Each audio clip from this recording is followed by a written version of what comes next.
السلام علیکم ورحمۃ اللہ وبرکاتہ۔ بسم اللہ الرحمن الرحیم۔ مولاي صل وسلم دائما ابدا علی حبیبک خیر الخلق کلہم۔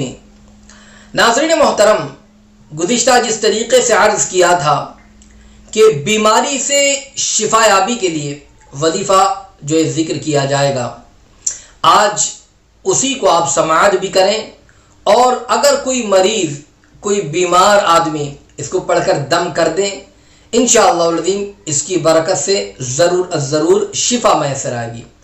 آج یہ وظیفہ آپ سماعت کریں۔ اس سے پہلے گزارش کروں گا کہ اگر آپ نے ابھی تک ہمارے چینل کو سبسکرائب نہیں کیا تو آپ ابھی ہمارے چینل کو سبسکرائب کر دیں اور بیل بٹن دبانا نہ بھولیں، تاکہ ہماری آنے والی ہر نئی اسلامی اور روحانی ویڈیو کی نوٹیفیکیشن سب سے پہلے آپ تک پہنچے۔ تو ناظرین محترم، کوئی شخص جو یہ کسی وجہ سے بیمار ہو گیا، اب وہ اس وظیفے کو انشاءاللہ العظیم پڑھ لے، اللہ رب العزت نے چاہا تو فائدہ میسر آئے گا، شفا میسر آئے گی۔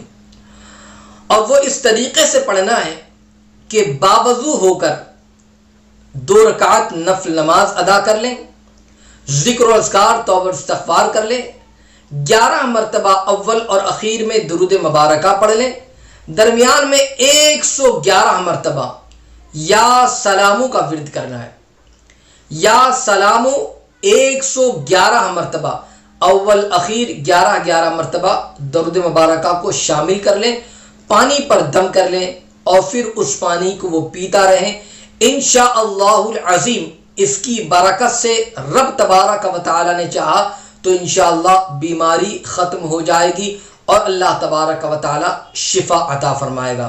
تو اگر ایسا لگتا ہے کہ بیماری والی کیفیت ہے تو یا کمزوری والی کیفیت لگ رہی ہے، تب بھی اس وظیفے کو پڑھیں اور اپنے اوپر دم کر لیں، پانی پر دم کر کے اس پانی کو وہ پیتا رہے، انشاءاللہ اس کا فائدہ میسر آئے گا۔ اللہ تبارک و تعالی سب کو شفا نصیب فرمائے۔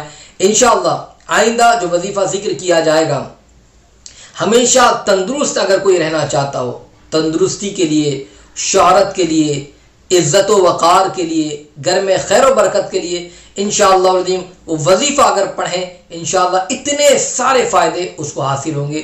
تو ضرور اس کو بھی سماعت کریں اور اس کو آپ صدقہ جاریہ سمجھ کر شیئر کریں، تاکہ دوسرے بھی پڑھ کر اسے فائدہ حاصل کریں۔ اللہ کرم کی بارش فرمائے، سب کو شفا نصیب فرمائے، آمین۔ السلام علیکم ورحمۃ اللہ وبرکاتہ۔